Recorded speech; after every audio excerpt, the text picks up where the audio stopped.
El estudio está iluminado con esa luz blanca que solo existe en los platós de televisión, una luz que no perdona gestos ni silencios.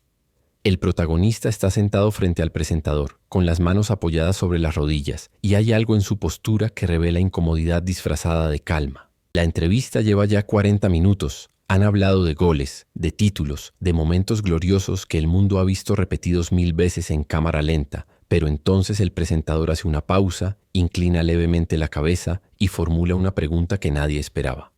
Pregunta sobre el miedo, no sobre la victoria, no sobre la grandeza, sino sobre aquello que lo despierta en las noches cuando todo está oscuro y el ruido del estadio se ha apagado hace horas. La estrella parpadea 2 veces, mira hacia la mesa que los separa como si allí pudiera encontrar una respuesta preparada, pero no la hay. El presentador permanece inmóvil esperando, y en ese instante todo el equipo técnico contiene la respiración porque saben que algo importante está a punto de romperse o revelarse. Hay un silencio de esos que pesan, de los que se sienten en el pecho, y la cámara principal hace un zoom casi imperceptible hacia el rostro del jugador. Él no sonríe. No desvía la mirada con esa habilidad diplomática que ha perfeccionado durante años de prensa y conferencias. Esta vez sostiene la pregunta como si fuera un balón que le han lanzado con demasiada fuerza y no sabe si controlarlo o dejarlo pasar. Sus labios se entreabren apenas, se humedecen y finalmente dice algo que nadie anticipó.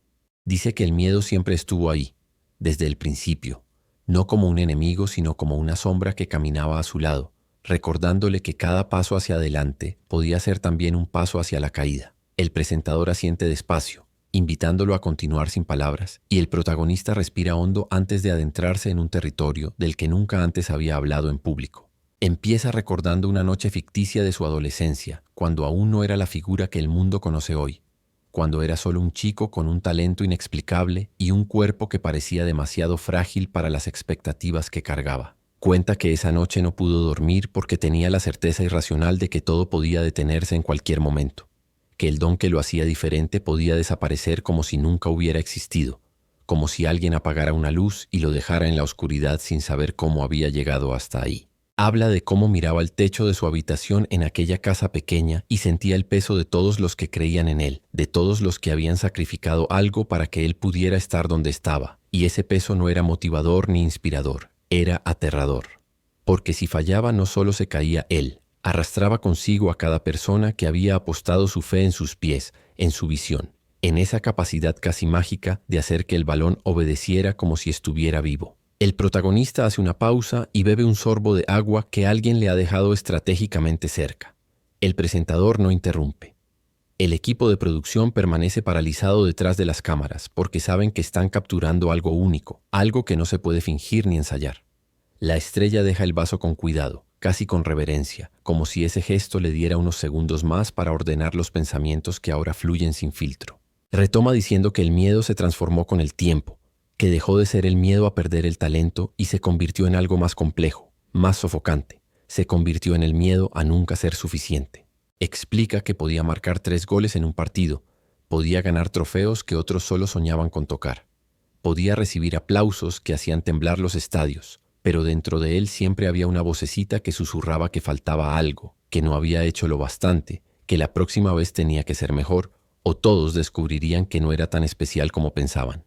Esa confesión cae sobre el estudio como una piedra en un lago tranquilo, generando ondas que se expanden hacia todos los rincones. El presentador abre ligeramente la boca sorprendido y por primera vez en toda la entrevista parece que ha perdido el control de la conversación, que ya no está conduciendo sino siendo arrastrado por la corriente de sinceridad que emana del protagonista. La figura inspirada en Messi continúa, ahora con la voz un poco más firme, como si hablar en voz alta de estos miedos secretos le estuviera quitando parte de su poder. Cuenta que hubo momentos en su carrera ficticia donde sintió que ya no podía más, donde la presión era tan inmensa que le dolía físicamente el pecho, donde se encerraba en los vestuarios antes de los partidos importantes y luchaba contra la sensación de que iba a fallar, de que todos estaban esperando su error para confirmar que nunca fue tan grande como decían. Habla de noches donde no dormía repasando jugadas que aún no había hecho, imaginando todos los escenarios donde podía equivocarse, donde su pie podía fallar, donde el balón podía tomar otro camino.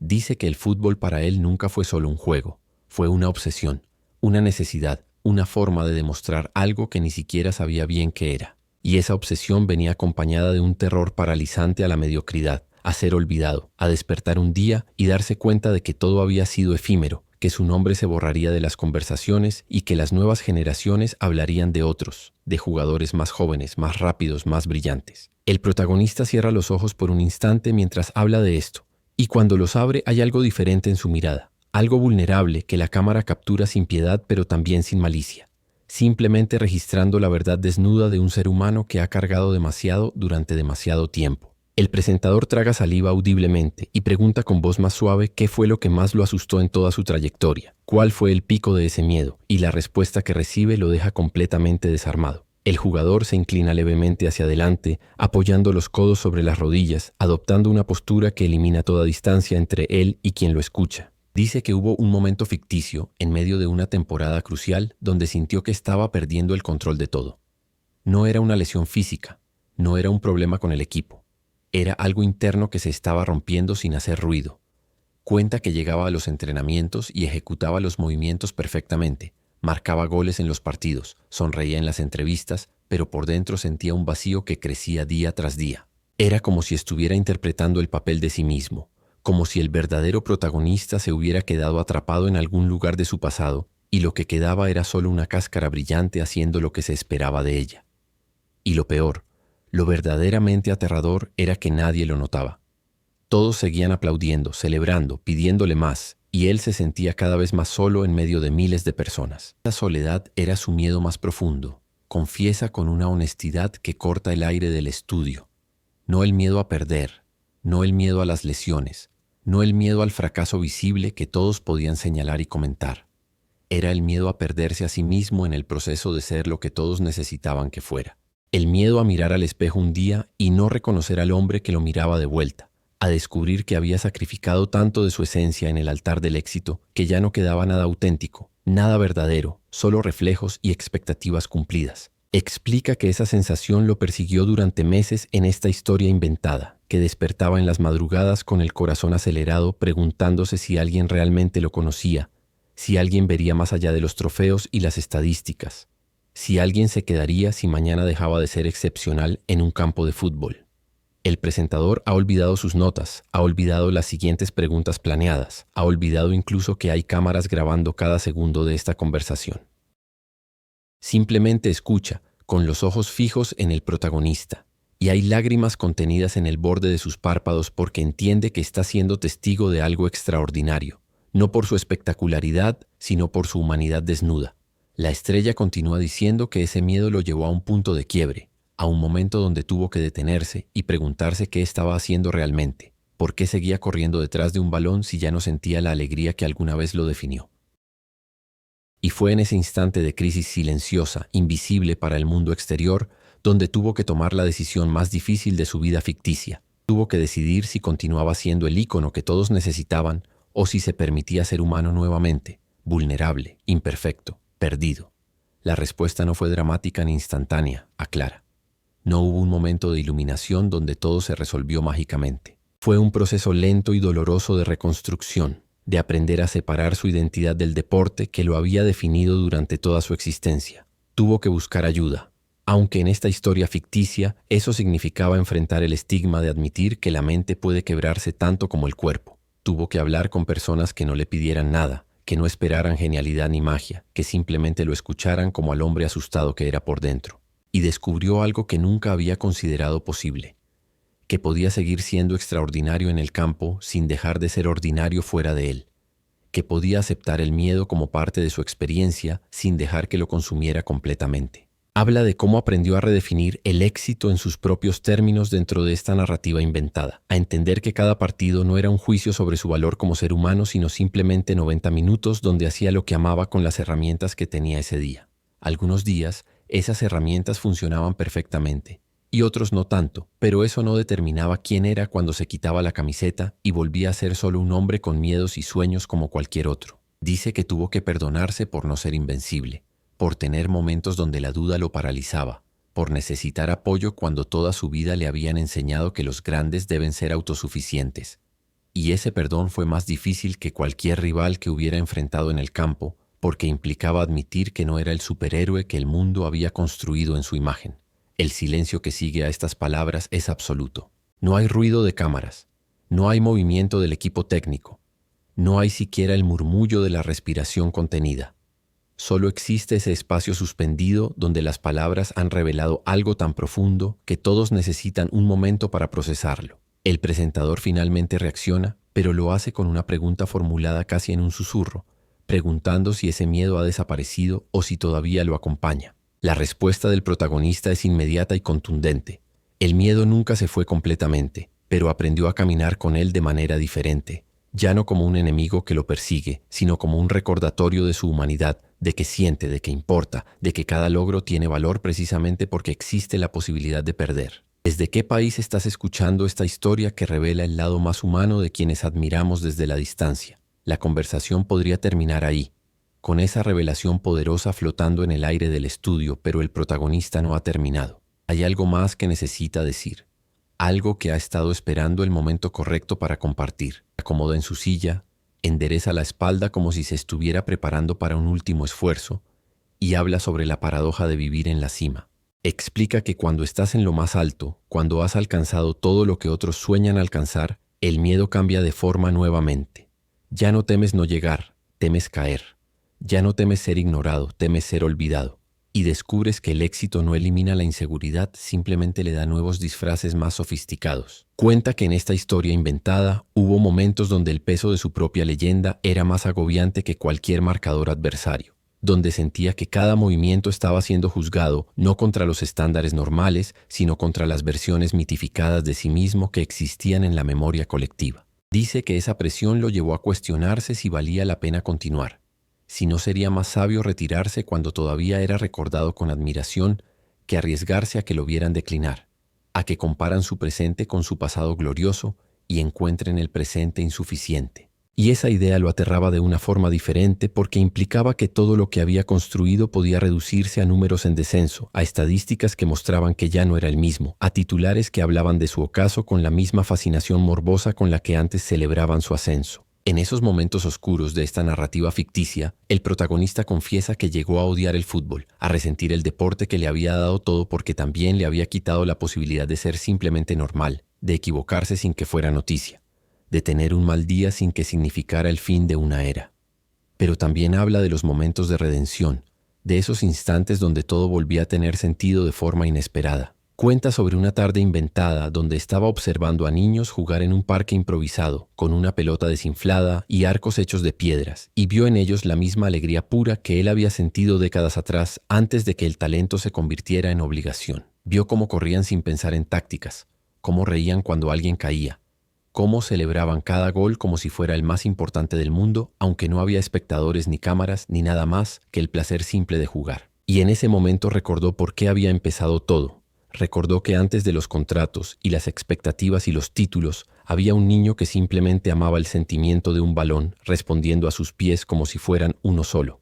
Esa memoria lo salvó en esta historia. Le dio permiso para volver a enamorarse del juego sin las cadenas del legado y la presión. El presentador interrumpe suavemente para hacer una observación, señalando que muchos nunca verían esta lucha interna, porque desde afuera todo parecía perfecto. Todo parecía fluir naturalmente como si el protagonista hubiera nacido para esto y nunca hubiera dudado. La estrella sonríe por primera vez en varios minutos, pero es una sonrisa triste, cargada de ironía. Responde que esa es precisamente la parte más difícil del miedo que ha estado describiendo, que es un miedo invisible, inaudible, que sucede en espacios donde las cámaras no pueden llegar y donde las celebraciones se silencian. Dice que la gente ve los goles pero no las noches en vela. Ven los trofeos, pero no las conversaciones desesperadas buscando respuestas. Ven la sonrisa en el podio, pero no el llanto en la soledad del cuarto de hotel cuando todo se vuelve demasiado abrumador. Profundiza explicando que durante años en esta biografía ficticia sintió que tenía que mantener esa imagen impecable, que admitir miedo o duda sería visto como debilidad, como una grieta en la armadura que todos esperaban que fuera impenetrable. Entonces se convirtió en un experto en ocultar, en compartimentar, en mostrar solo la versión de sí mismo que no generara preocupación ni decepción. Pero ese acto de esconder lo que realmente sentía creó una distancia entre él y el resto del mundo. Una distancia que lo hacía sentir como si estuviera viviendo detrás de un cristal transparente donde todos podían verlo pero nadie podía realmente tocarlo. Y esa soledad era más pesada que cualquier derrota deportiva, más dolorosa que cualquier lesión física, porque era una soledad autoimpuesta nacida del miedo a ser visto como vulnerable. El protagonista hace una pausa larga, Mira directamente a la cámara principal como si estuviera hablando con cada persona que eventualmente vería esta entrevista y dice algo que claramente ha estado guardando durante mucho tiempo. Dice que si pudiera volver atrás y hablar con la versión más joven de sí mismo en esta historia inventada, le diría que está bien no ser perfecto, que está bien tener miedo, que está bien pedir ayuda. Le diría que el verdadero coraje no está en fingir que nada te afecta, sino en admitir cuando algo te está quebrando y buscar la forma de reconstruirte. Le diría que los momentos más valiosos de su carrera no serían los trofeos, sino las veces que se levantó después de sentir que no podía más. Las veces que eligió ser honesto sobre su lucha en lugar de esconderla detrás de más éxitos. Si esta historia te está emocionando y te está haciendo reflexionar sobre la humanidad detrás de la grandeza, déjalo saber en los comentarios. El presentador tiene lágrimas corriendo libremente por su rostro ahora, sin intento de ocultarlas ni disculparse por ellas. Pregunta con voz quebrada cómo logró el protagonista mantener el amor por el juego en medio de todo ese torbellino interno. ¿Cómo no permitió que el miedo y la presión mataran completamente la pasión que lo inició en este camino? La respuesta viene acompañada de una pequeña sonrisa genuina esta vez, una sonrisa que alcanza los ojos del jugador y por un momento lo hace lucir más joven, más cercano a ese niño del parque que mencionó antes. Dice que aprendió a separar el fútbol como profesión del fútbol como amor, que son dos cosas distintas que pueden coexistir pero no deben confundirse. Como profesión, el fútbol vino con todas las complicaciones que ha estado describiendo. Las expectativas, las críticas, la presión constante de rendir. Pero como amor, el fútbol seguía siendo ese espacio mágico donde podía expresar cosas que no tenía palabras para decir, donde podía ser más él mismo que en cualquier otro lugar. Cuenta que tuvo que proteger ese amor activamente en esta narrativa ficticia.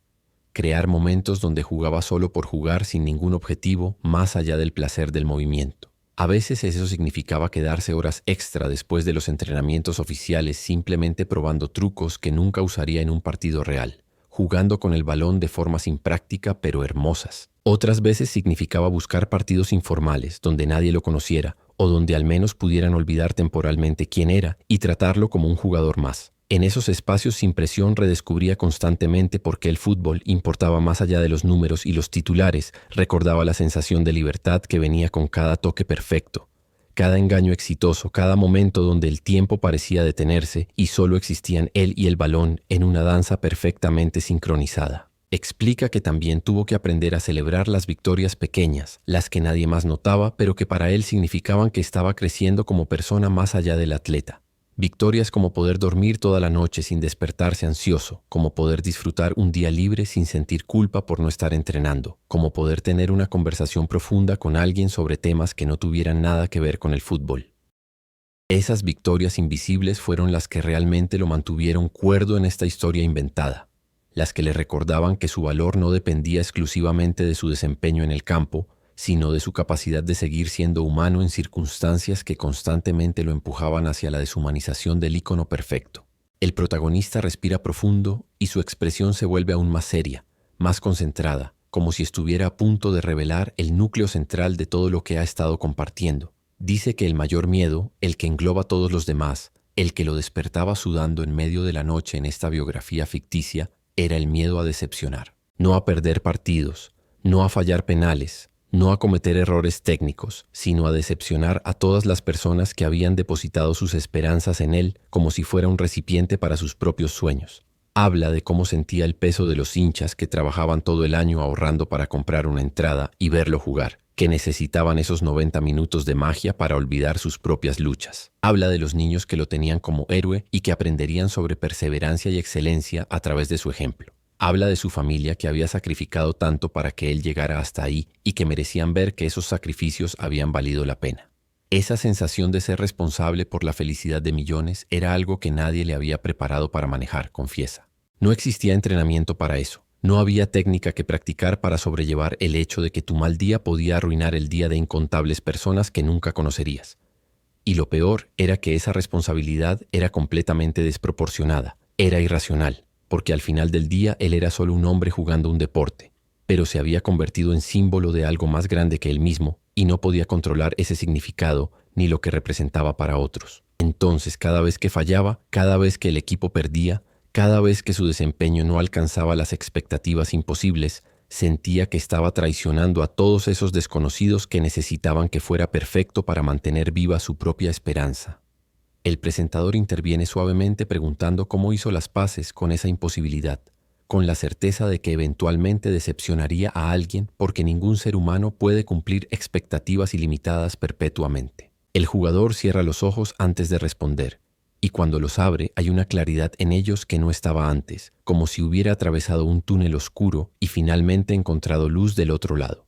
Dice que la paz vino cuando aceptó que no podía controlar cómo otros lo percibían o qué significaba para ellos, que solo podía controlar su propio esfuerzo y su propia intención. Tuvo que hacer las paces con el hecho de que haría su mejor intento cada vez que entrara al campo, pero que ese intento no siempre resultaría en victoria o perfección, y eso tenía que estar bien. Tenía que ser suficiente. Habla sobre el proceso de establecer límites emocionales en esta historia ficticia, de aprender a cuidarse a sí mismo antes de cuidar las expectativas de los demás, de entender que preservar su salud mental no era egoísmo sino necesidad. Cuenta que hubo resistencia cuando empezó a implementar estos cambios, cuando empezó a decir no a ciertas demandas, cuando empezó a priorizar su bienestar sobre su disponibilidad constante para el mundo. Algunas personas lo interpretaron como que ya no le importaba, como que se estaba volviendo arrogante o distante. Pero él sabía que era lo opuesto, que estaba aprendiendo a importar de una manera sostenible, a dar desde un lugar de plenitud en vez de vaciarse hasta no quedar nada y seguir intentando dar más. Ese aprendizaje no fue lineal, aclara. Hubo retrocesos, hubo momentos donde volvió a caer en los patrones antiguos de sacrificarse completamente, de ignorar las señales de agotamiento emocional hasta que era demasiado tarde. Pero con cada ciclo aprendió algo nuevo sobre sus propios límites, sobre cómo reconocer cuando estaba acercándose al punto de quiebre antes de realmente quebrarse. Desarrolló herramientas en esta narrativa inventada. Rituales de desconexión después de los partidos, espacios protegidos donde podía ser vulnerable sin juicio, conversaciones honestas con personas de confianza que no lo idealizaban, sino que lo veían como el humano imperfecto que era. Estas herramientas se convirtieron en sus salvavidas, en lo que le permitió continuar navegando las aguas turbulentas de una vida vivida bajo escrutinio constante. El protagonista se inclina hacia atrás finalmente, como si hubiera soltado un peso que había estado cargando durante la conversación entera. Su postura es más relajada ahora, sus hombros menos tensos, y hay algo de alivio en su expresión. Dice que contar todo esto, admitirlo públicamente, aunque sea en el contexto de esta historia ficticia, es en sí mismo un acto de liberación. Durante tanto tiempo mantuvo estas luchas internas en secreto, pensando que tenía que proyectar invulnerabilidad para mantener su posición, para no mostrar debilidad que otros pudieran explotar. Pero con el tiempo comprendió que la verdadera fortaleza está en la autenticidad, en la capacidad de decir: aquí están mis cicatrices, aquí están mis miedos, aquí está la verdad compleja de quién soy más allá del personaje público. Reflexiona sobre cómo el miedo, paradójicamente, se volvió uno de sus mejores maestros en esta historia inventada. Le enseñó empatía hacia otros que luchan con sus propios demonios invisibles. Le enseñó humildad al recordarle constantemente que nunca estaba tan lejos de la fragilidad como podría parecer desde afuera. Le enseñó gratitud por los momentos de paz cuando finalmente llegaban porque sabía cuánto costaban alcanzarlos. El miedo lo hizo más consciente, más presente, más capaz de apreciar los matices de la experiencia humana que fácilmente se pierden cuando uno está consumido solo por la búsqueda de gloria. Sin esos momentos oscuros, sin esas noches de duda y ansiedad, nunca habría desarrollado la profundidad emocional que ahora le permite conectar con otros en un nivel más real, más significativo que solo a través de hazañas deportivas. El presentador, que ha permanecido mayormente en silencio durante estos últimos minutos simplemente absorbiendo las palabras del protagonista, finalmente formula una última pregunta que le diría ahora a alguien que está pasando por su propia versión de este miedo, alguien que siente que está perdiendo la batalla contra las expectativas y la presión. Alguien que está considerando rendirse porque el peso se ha vuelto insoportable. El jugador toma su tiempo antes de responder, claramente considerando cuidadosamente sus palabras porque sabe que podrían llegar a personas que realmente necesitan escucharlas. Cuando habla, su voz es firme pero gentil, cargada de la sabiduría ganada a través del sufrimiento y la supervivencia. Dice que lo primero que le diría a esa persona es que no está sola, que el miedo y la duda no son señales de debilidad sino de humanidad, y que incluso aquellos que parecen tenerlo todo resuelto están librando sus propias batallas invisibles. Le diría que está bien pedir ayuda, que buscar apoyo no es admitir derrota, sino demostrar valentía, porque se necesita más coraje para ser vulnerable que para fingir fortaleza. Le diría que los momentos más oscuros no duran para siempre, aunque en el medio parezca que nunca terminarán, que hay luz al otro lado si sigue moviéndose hacia adelante incluso cuando el movimiento es lento y doloroso. Le diría que su valor no depende de sus logros o de cuánto impresiona a otros, que merece amor y respeto simplemente por existir, por intentar, por continuar levantándose cada día a pesar de todo. También le diría que está bien redefinir el éxito en términos que tengan sentido para ella, que no tiene que cumplir las expectativas que otros han puesto sobre sus hombros si esas expectativas la están destruyendo por dentro. Le diría que preservarse a sí misma no es egoísmo, que no puede dar a otros desde un lugar vacío, que tiene que llenar su propia copa primero. Le diría que los errores y los fracasos no definen su historia completa. Son solo capítulos en una narrativa más grande, que tiene el poder de escribir los siguientes capítulos de manera diferente si así lo elige. Le diría que merece compasión, especialmente de sí misma, que el crítico más duro que enfrentará siempre será su propia voz interna y que aprender a suavizar esa voz puede cambiar todo.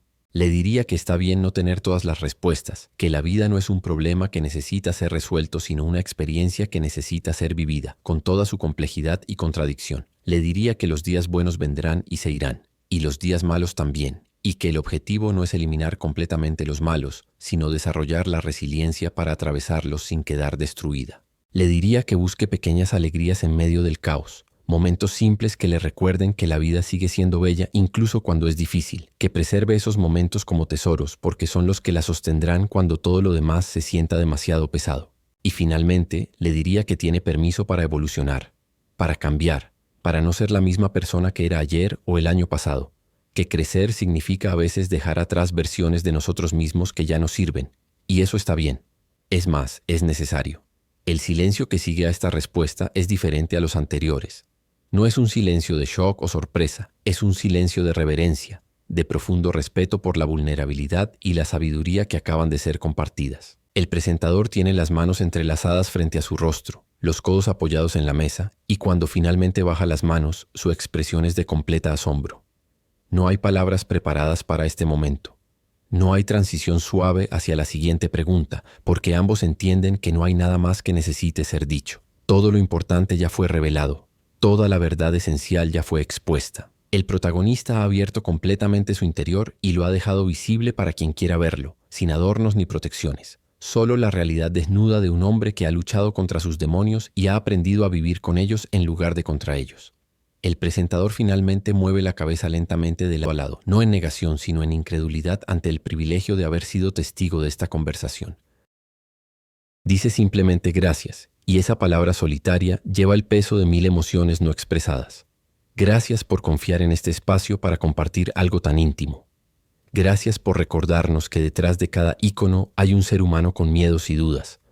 Gracias por la valentía de ser real en un mundo que constantemente pide máscaras y actuaciones. El protagonista asiente, aceptando la gratitud, y por primera vez en toda la entrevista sonríe ampliamente, genuinamente, como si quitarse ese peso secreto le hubiera devuelto algo que había perdido hace tiempo. Esa sonrisa transforma su rostro, lo hace lucir simultáneamente exhausto y liberado, como alguien que acaba de completar una maratón emocional pero ha cruzado la línea de meta victorioso. Las cámaras eventualmente se apagan. El equipo técnico comienza a moverse nuevamente después de haber permanecido congelado durante minutos, y el ruido normal del estudio gradualmente retorna. Pero algo ha cambiado irrevocablemente en ese espacio.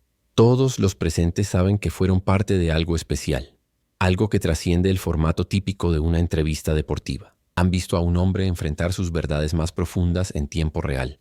Han sido testigos de la humanidad en su forma más cruda y hermosa, despojada de pretensiones y actuaciones. El presentador y el protagonista se dan la mano al final, pero se demoran más de lo habitual. Sostienen el apretón con firmeza, mirándose a los ojos con un entendimiento mutuo que no necesita palabras. En ese momento no son una estrella del fútbol y un entrevistador. Son simplemente dos seres humanos que han compartido un espacio de vulnerabilidad absoluta y han salido transformados de él. Cuando el protagonista finalmente se levanta para irse, camina con una ligereza que no tenía cuando llegó. Sus pasos son más seguros, su postura más erguida, como si el acto de confesar sus miedos más profundos hubiera literalmente quitado peso de sus hombros. Se detiene en la puerta del estudio y mira hacia atrás una última vez, no hacia las cámaras, sino hacia el espacio vacío donde tuvo lugar la conversación. Y hay algo de despedida en ese gesto. Es como si estuviera dejando atrás una versión de sí mismo en ese cuarto. La versión que cargaba secretos demasiado pesados y pretendía una invulnerabilidad que nunca fue real. La versión que sale por esa puerta es diferente, no necesariamente más fuerte, pero sí más honesta, más completa, más en paz con las contradicciones y complejidades que lo definen. Días después, cuando la entrevista se transmite, el impacto es inmediato y masivo. No son solo los fanáticos del fútbol quienes la ven. Es gente de todos los ámbitos de la vida que se reconocen en la lucha descrita, que encuentran eco de sus propios miedos en las palabras del protagonista. Los comentarios inundan las redes sociales, pero no son los típicos análisis tácticos o debates sobre desempeño deportivo. Son confesiones personales, son personas compartiendo sus propias batallas con la ansiedad y la presión. Son mensajes de gratitud hacia alguien que tuvo el coraje de romper el silencio sobre temas que raramente se discuten abiertamente. La entrevista se convierte en algo más grande que su contenido original. Se transforma en un catalizador para conversaciones sobre salud mental, sobre el costo humano del éxito, sobre la necesidad de redefinir qué significa ser fuerte. Hay quienes critican, por supuesto. Algunos dicen que un deportista de élite no debería mostrar debilidad públicamente, que esas confesiones minan la imagen de invencibilidad que se supone debe proyectar. Otros cuestionan la autenticidad, sugieren que fue una estrategia calculada de relaciones públicas diseñada para humanizar una marca. Pero esas voces son minoría, ahogadas por el coro de apoyo y agradecimiento de aquellos que necesitaban desesperadamente escuchar que no estaban solos en sus luchas, que incluso los que parecen tenerlo todo también tambaleaban bajo el peso de expectativas imposibles. La entrevista se vuelve material de estudio en cursos de psicología deportiva, es discutida en artículos académicos sobre la presión en atletas de élite, es citada en libros sobre liderazgo auténtico y vulnerabilidad como fortaleza. Pero para el protagonista, todo ese ruido externo es secundario. Lo que realmente importa es cómo se siente él después de haber hablado, cómo duerme mejor sabiendo que ya no está cargando esos secretos solo, cómo puede mirar su reflejo en el espejo y reconocer al hombre que lo mira de vuelta. Ha recuperado algo precioso que pensó había perdido para siempre en esta historia ficticia, la capacidad de ser simplemente humano sin disculparse por ello, sin sentir que está traicionando algún estándar imposible de perfección. Y descubre que esta autenticidad no lo hace menos admirado, sino que, paradójicamente, profundiza la conexión que otros sienten hacia él. Ya no es solo un ícono inalcanzable en un pedestal, es alguien con quien la gente puede relacionarse, alguien cuyas victorias se sienten más significativas precisamente porque ahora conocen las batallas internas que tuvo que ganar primero. En las semanas siguientes, el protagonista nota cambios sutiles en cómo la gente lo aborda. Los fanáticos que se le acercan ya no solo quieren selfies o autógrafos, muchos simplemente quieren decir gracias, compartir cómo sus palabras los ayudaron en sus propios momentos oscuros, contarles sobre las conversaciones que la entrevista inició en sus familias sobre salud mental y bienestar emocional. Estas interacciones lo tocan profundamente porque confirman algo que siempre sospechó, pero nunca estuvo seguro, que ser vulnerable no es debilidad, es el acto más valiente que uno puede realizar, y que al compartir su humanidad imperfecta, le dio permiso a otros para aceptar la suya propia. Esa conexión, ese impacto que va más allá de cualquier gol o trofeo, se convierte en uno de los legados más importantes de su carrera en esta narrativa inventada. El miedo no ha desaparecido completamente, nunca lo hará porque es parte integral de quien es, pero ahora es manejable, es comprensible, es algo con lo que puede bailar en lugar de algo contra lo que tiene que pelear. Ha aprendido a escuchar lo que el miedo intenta comunicarle sin dejar que lo paralice, a usar esa energía nerviosa como combustible en lugar de permitir que se convierta en toxina que envenena su experiencia. Sigue teniendo noches donde las dudas regresan, partidos donde la presión se siente insoportable, momentos donde cuestiona si todavía tiene lo necesario. Pero ahora tiene herramientas para navegar esos momentos. Tiene una red de apoyo que sabe cuándo necesita ayuda aunque no la pida explícitamente. Tiene la perspectiva para entender que un mal día no define su valor y que el amor de quienes realmente importan no está condicionado a su desempeño perfecto.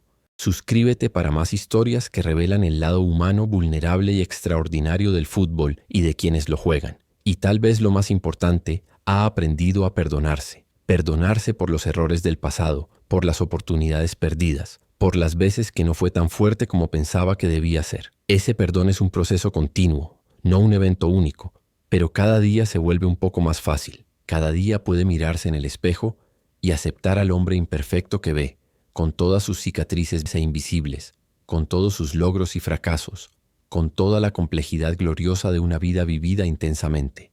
Ya no está tratando de ser el héroe sin miedo que el mundo quiere que sea. Está comprometido a ser la versión más auténtica y completa de sí mismo. Y eso es infinitamente más valioso que cualquier imagen fabricada de perfección. La entrevista eventualmente deja de ser noticia de primera plana, reemplazada por los ciclos interminables de nuevos eventos y controversias que capturan la atención pública, pero su impacto perdura en lugares silenciosos y profundos. Perdura en el joven atleta que ve el video y decide buscar terapia antes de que la presión lo quebre. Perdura en el padre que tiene una conversación honesta con su hijo sobre el valor de pedir ayuda.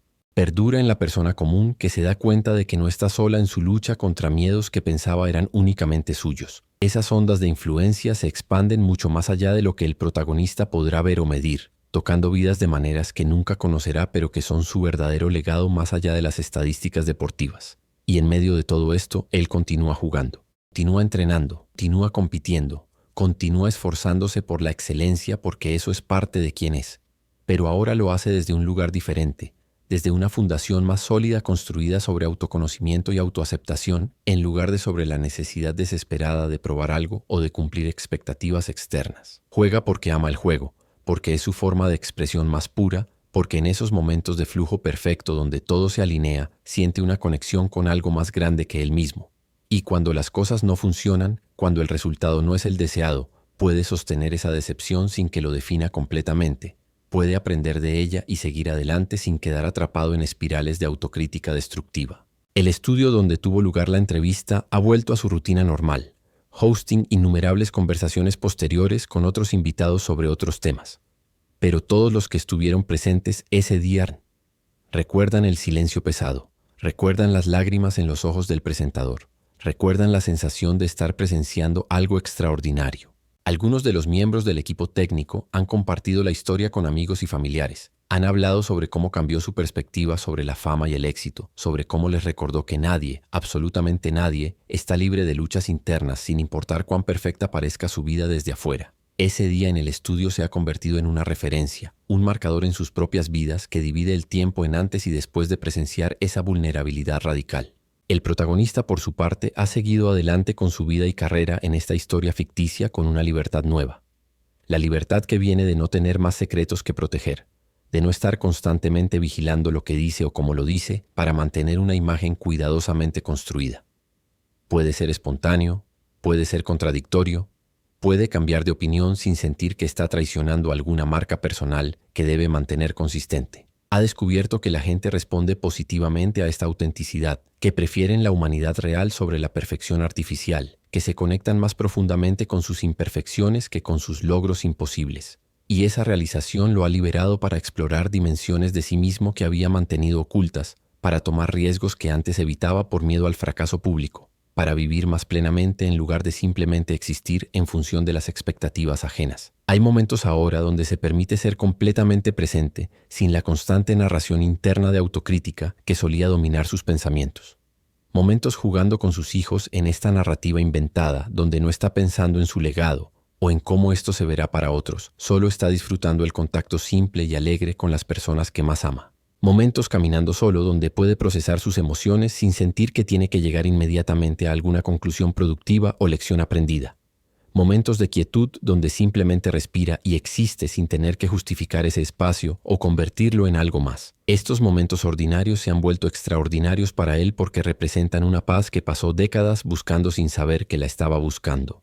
El miedo sigue siendo su compañero, probablemente lo será por el resto de su vida, pero ha dejado de verlo como enemigo y ha empezado a reconocerlo como maestro, como la parte de él que lo mantiene conectado con su humanidad, que le recuerda que importa porque puede ser herido, que sus triunfos tienen significado precisamente porque la posibilidad de fracaso es real. Ha hecho las paces con la paradoja de que puede ser simultáneamente extraordinario en su campo y completamente ordinario en su experiencia humana de duda, miedo, esperanza y anhelo. Esa reconciliación de opuestos es quizás su mayor victoria, más significativa que cualquier trofeo porque requirió enfrentar no a un oponente externo sino a los demonios internos que son siempre los adversarios más formidables. Y cuando mira hacia el futuro en esta historia inventada, ya no lo hace con el terror que solía acompañar esos pensamientos. Sabe que habrá más desafíos, más momentos de duda, más veces donde el miedo amenazará con consumirlo.